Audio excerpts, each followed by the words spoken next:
original question was that the bill be now read a second time. Since when? Sorry? It still is. Yeah, I know what I'm doing. Since when an amendment has I know what I'm doing. Since when an amendment has been proposed as on the order paper, the next speaker is Mr. Kenneth Clarke. Mr. Speaker, you will not be surprised to know that it's my intention to vote against the second reading of this bill if a vote is called, and I shall be supporting the reasoned amendment which I think is going to be moved very shortly by the Scottish Nationalists. And because of the rather measured position which the Right Honourable and learned gentleman had to present on behalf of the official Labour Party, it falls to me to be the first member of this House to set out the case why I believe, and I hope I went with the last speaker, why I believe that it's in the national interest for the United Kingdom to be a member of the European Union, why I believe we have benefited from that position for the last 45 years, and most importantly, why I believe future generations will benefit if we actually succeed in remaining a member of the European Union.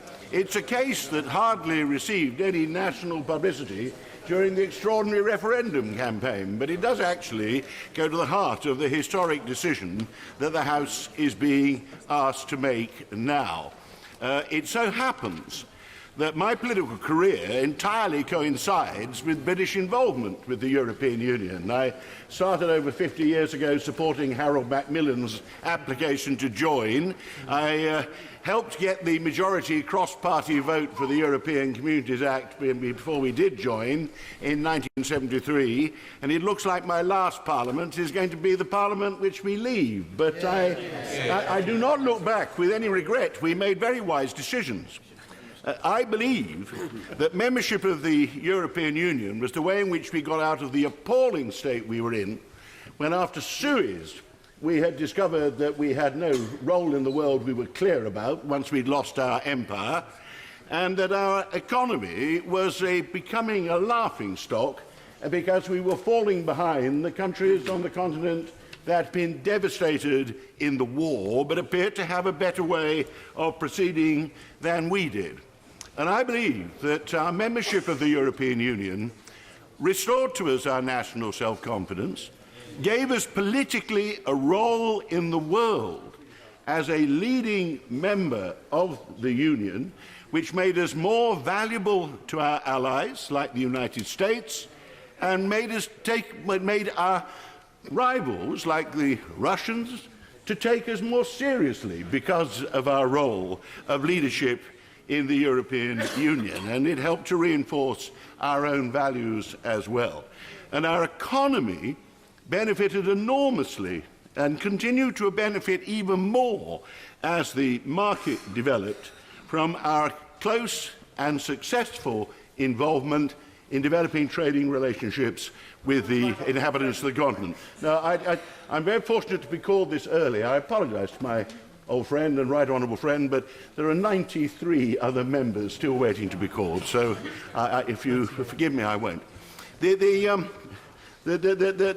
In fact, the Conservative governments in which I served made very positive contributions to the development of the European Union. There were two areas in which we were the leading contender and made a big difference. The first was when the Thatcher government led the way in the creation of the single market. The customs union, the so-called common market, had served its purpose, but regulatory barriers matter more than tariffs in the modern world. And but for the Thatcher government, the others would not have been induced to remove those barriers, and I think the British benefited more from the single market than any other member state. It has contributed to our comparative economic success today. We were also always the leading government after the fall of the Soviet Union in the process of enlargement to Eastern Europe, taking in the former Soviet states, and that was an extremely important political contribution. After the surprising collapse of the Soviet Union, Eastern and Central Europe could have collapsed into its traditional anarchy, nationalist rivals, military regimes which had preceded the Second World War.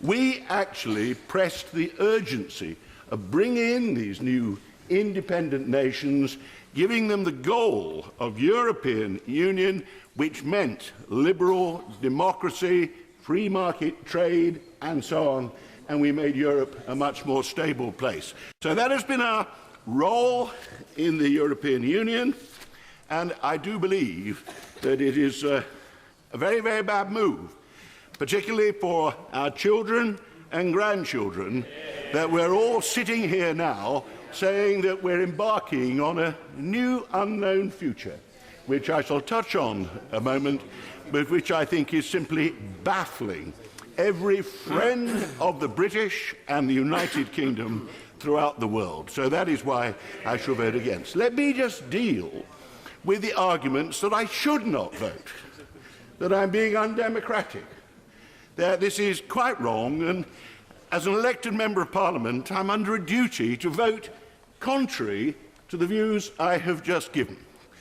And I'm told this is because we held a referendum. Now, firstly, I'm in the happy situation that my opposition to referendums as an instrument of government is quite well known and has been frequently repeated throughout my political career, and I made no commitment to accept a referendum. I think particularly this referendum, with such an enormous question being asked for a simple yes-no answer on one day, with hundreds of complex issues wrapped up within it, was a most unsuitable, particularly unsuitable question for a plebiscite of that kind, and that was reinforced by the nature of the debate.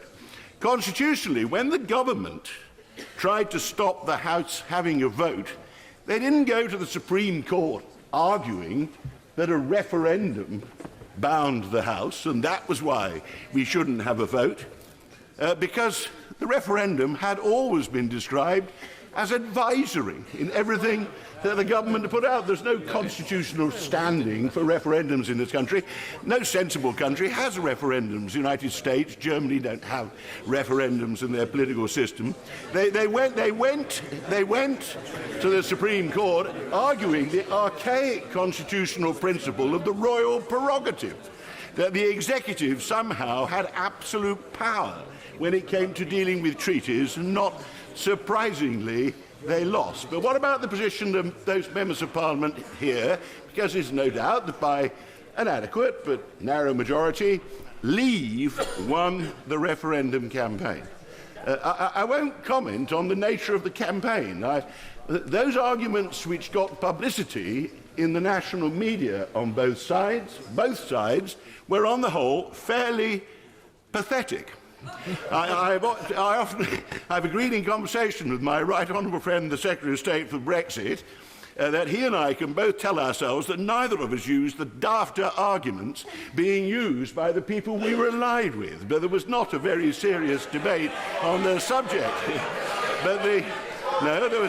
I don't recall £350 million a week for the health service coming from the Secretary of State for Brexit. And I didn't say we were going to have a budget to put up income tax and all this kind of thing. It's all quite pathetic. Going back to what is the position, let me give an analogy, a loose one, but I think not totally loose, explaining the position of members of Parliament after this referendum. I have fought, Lord knows how many elections we've fought over the last 50 years, and I have always advocated voting Conservative. But the British public, in their wisdom, have occasionally failed to take my advice, and they have actually, by a majority, voted Labour. And I have found myself here facing a Labour government. I do not recall an occasion when I've been told it was now my democratic duty to support Labour policies and the Labour government on the other side of the House. And I think that proposition put to the honourable member for Bolsover when he's been in opposition, or to myself, would have been treated with ridicule and scorn. I apparently am now being told that despite having voted as I did in the referendum, somehow I am an enemy of the people, ignoring my instructions to stick to the opinions that I was expressing, at least in my meetings, rather strongly, urging them to vote the other way. And I have no intention of changing my opinion on the ground. Indeed, I personally am convinced that the hardcore Eurosceptics in my party, with whom I've enjoyed debating this for decades now, would not have felt bound in the slightest by the outcome of the referendum to abandon their arguments. Well, I don't say that as criticism. I actually am on good terms with the hardline Eurosceptics because I respect their sincerity and the passionate nature of their beliefs.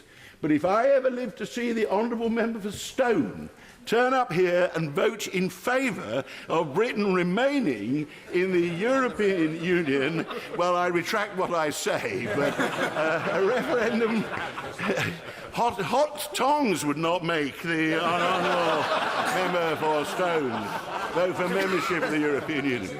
Finally, I must move on, but I'm told, Mr. Speaker, that of course I should vote with my party. It is a three-line whip, and I am a Conservative, decently loyal Conservative over the years. The last time I kicked over the traces was on the Lisbon Treaty, where my party suddenly, for some peculiar reason, got itself on the wrong side of the argument. But I'll pass that over. But what I would point out to those who say that somehow I am being disloyal to my party by not voting in favour of this bill, I am merely propounding the official policy of the Conservative Party for 50 years until the 23rd of June 2015.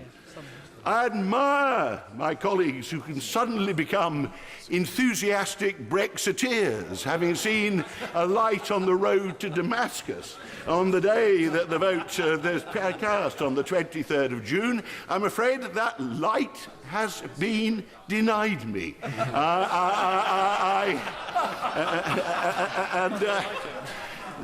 I feel the spirit of the former colleague, who I rather respected, apart from one or two of his extreme views, my former colleague Enoch Powell, the best speaker of the Eurosceptic cause I probably ever heard in this House of Commons. If he was here, he probably would find it amazing to believe that his party had become Eurosceptic and rather mildly anti-immigrant in a very strange way in 2016. Well, I'm afraid on that I haven't followed them, and I don't intend to do so.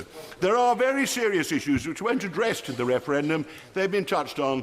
They're the single market, the customs union. And that must be properly debated. It is absurd to say that every elector actually knew what the difference was between the customs union and the single market and had taken a careful and studied view on the basis of our future trade relations with Europe. The fact is, I admire the Prime Minister and her colleagues for their constant propounding of the principles of free trade. My party hasn't changed that. We are believers that free trade is a win-win situation. We were the leading advocates of liberal economic policies amongst the European powers, have done for many years, so we're free traders. So that it seems to me it is unarguable that if you put between us and the biggest free market in the world new tariffs, new regulatory barriers, new customs procedures, certificates of origin and so on, you are bound to be weakening your economic position that it would otherwise have been, other things being equal, in future. That's why it's important that that issue is particularly addressed. Now, what I'm told is that's pessimistic. We're combining withdrawal from the single market and the customs union with this great new globalised future which offers tremendous opportunities for us. Apparently you follow the rabbit down the hole and you emerge in a wonderland where suddenly countries throughout the world are queuing up to give us trading advantages and access to their markets that previously we've never been able to achieve as part of the European Union. Nice men like President Trump, President Erdogan, are just impatient to abandon their normal protectionism and give us access. Don't let me be too cynical. I hope that's right. I do want the best outcome for the United Kingdom from this process. No doubt somewhere there's a hatter holding a tea party with a dormouse in the teapot. We need success in these trade negotiations to recoup at least some of the losses which we're going to incur from leaving the single market. And if all is lost on the main principle, that is the big principle this House must get control of and address seriously in proper debates and votes from now on. So I end, I hope I've adequately explained that my views have not been shaken very much on this issue over the decades and have actually somewhat strengthened. Most people here are familiar with Burke's address to the electors of Bristol, I trust, and I always firmly believe that every MP should vote on an issue of this importance according to their view of the best national interest. I never quote Burke, but I paraphrase him. And he said to his constituents, if I no longer don't give you my benefit of my judgment and simply follow your orders, I am not serving you, I am betraying you. I personally shall be voting with my conscience content in this vote, and when we see what unfolds hereafter as we leave the European Union, I hope the consciences of other members of Parliament remain equally content.